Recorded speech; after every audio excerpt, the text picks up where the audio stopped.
Marie-Madeleine, l'apôtre. Une bande dessinée pour un destin de femme. Marie Magdalena tient son surnom de son lieu d'origine, du côté du lac de Tibériade près de l'actuel Magdala. Elle suivit Jésus dans ses pérégrinations, et mit à son service, et à celui des apôtres, son dévouement et ses propres ressources. On la retrouve, citée très clairement, dans les évangiles, plus précisément dans les récits, concernant la passion du Christ.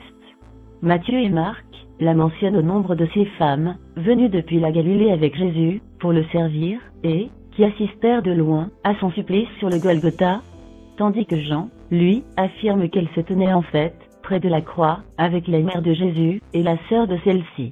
La même Marie Magdalena, accompagnée de Marie mère de Joseph, fut aussi présente, pour l'ensevelissement du cadavre de Jésus.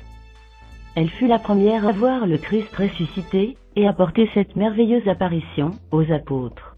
Il exista des évangiles apocryphes, et des écrits gnostiques, qui la présentaient comme la compagne de Jésus.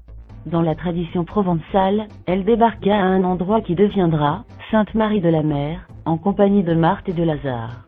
On dit qu'elle fuyait la première persécution des chrétiens, par Hérode Agrippa, dernier roi des Juifs, reconnu comme tel par l'Empire romain. Elle se serait retirée à l'est de Marseille, dans une grotte, appelée aujourd'hui grotte de la Sainte-Baume.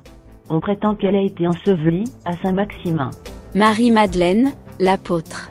Une histoire, un destin, une aventure spirituelle.